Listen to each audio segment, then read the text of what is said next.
has had a little bit of an attitude problem, but it was Greg Jennings that helped him get out of that. It was Greg Jennings' dad's a preacher, and this guy apparently goes to his church and really has made an attitude adjustment. And I think that is why Ted Thompson thought he was Packer people.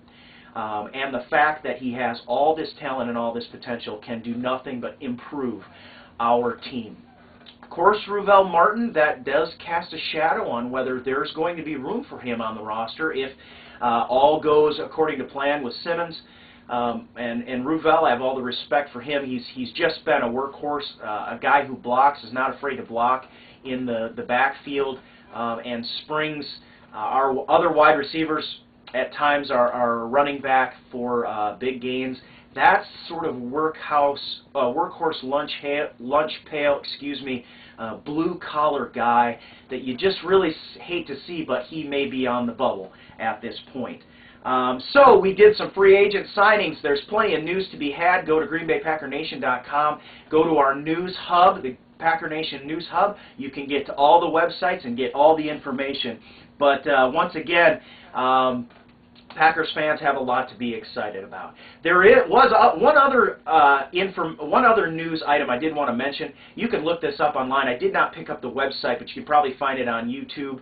I believe CNN had the coverage. You can watch the Dallas Cowboys practice facility collapsed in a thunderstorm. And this is no laughing matter. 7 people were injured, 1 critically.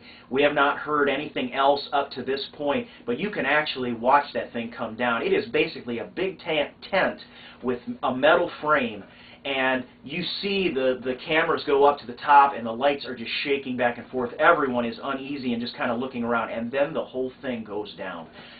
Check it out if you want. I am...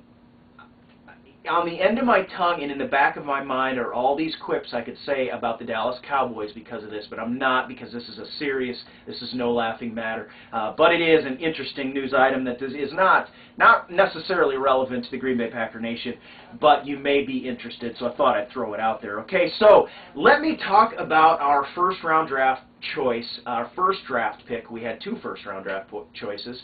B.J. Raji, chosen number 9 by the Green Bay Packers. I really, really like this guy. Now, I'm not going to go into all of his stats. I'm not going to talk a lot about the tape. That's the kind of thing you need to go on GreenBayPackerNation.com and check out for yourself. But I just... the physicals were there. We can say that for sure. 6'1", 300, and depending on who you ask, but well over 300 pounds. The guy's a tank, and he has all the moves. He is quick. He has been compared to Warren Sapp. Of course, a multiple Pro Bowl guy who has won a Super Bowl is exactly what we're looking for. But there's a lot of stuff to happen in between now and B.J. Raji becoming that. But he has that kind of speed. The guy moves like an animal. He said all the right things, I thought, when they interviewed him, and he didn't say all the things that I'm sick to death of hearing draft choices say. He got on, he said, I'm proud to be a part of a fantastic organization, but I like what he didn't say. He didn't say something about like, oh yeah, I'm not sure about the cold up there. Oh boy, it's going to be really cold. The freaking weather was not even on his radar. He just talked about being happy to be chosen by a class organization, and that's a class act from a guy who, there were some character questions about him. There was the whole pot smoking, did he, didn't he thing that came out. Of course, that report was shown to be false. But some of the questions lingered. There was the academic problem. He had to sit out a year in redshirt because of an academic issue that turned out to be mostly just it was a credit issue that had to do with his advisor's problem and not his, and apparently has helped him mature. So this guy's a class act. He's got the right attitude. He's got the right physicals. But I do want to caution everybody. I'm as excited as everyone else to see this guy play. I can't wait. He is a start. He will start. We needed a starter. He will take on double teams. He will at times collapse the pocket. He gives a lot of versatility to this genius Dom Capers that we've got coaching our defense. He is going to be used at the defensive end position as well as the nose tackle position. He is going to allow Dom Capers to move people around. If Justin Harrell starts to come into his own to actually become a player in this league, our line is going to be unbelievable if Cullen Jenkins is healthy and Aaron Campman, well, of course, Aaron Campman not on the line, but if Aaron Campman can move into that outside linebacker role, I am as excited as everyone else, but I do want to throw out the caution. You know, we've got to temper our excitement a little bit because he is a young player. He is learning the 3-4. He's already talked about how he's got to learn to not just attack off the front, he's got to do his reads correctly. Our coaching staff is going to have him coached up as well as anyone else in the league.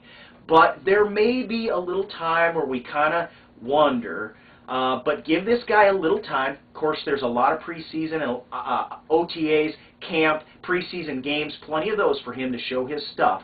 And so we look for great things out of B.J. Raji. And I do want to say, wait till our strength and conditioning coach Redding gets a hold of this guy who is already fast and already can carry his weight like nobody's business. We are looking for, we could see some amazing things. But I'm trying to hold off a little bit and be realistic. The guy's a young player. He's got a lot to learn. So our thoughts will be with him, and we will be watching very closely the development of B.J. Raji, our number 9 pick. I'm going to spotlight a guy or maybe two in the upcoming Atriums as we do them probably more regularly now on a week-by-week basis. This episode has been a little long. We have a lot to talk about because a lot has happened. Hey, it's the off-season, and once the draft comes around, everything just starts building. Rookie training camp has already been. I'll talk about that in the news items in the next edition of the Atrium. But this team, this Green Bay Packer team is coming together. I want to call your attention to the fact that we were in the NFC Championship 2 seasons ago.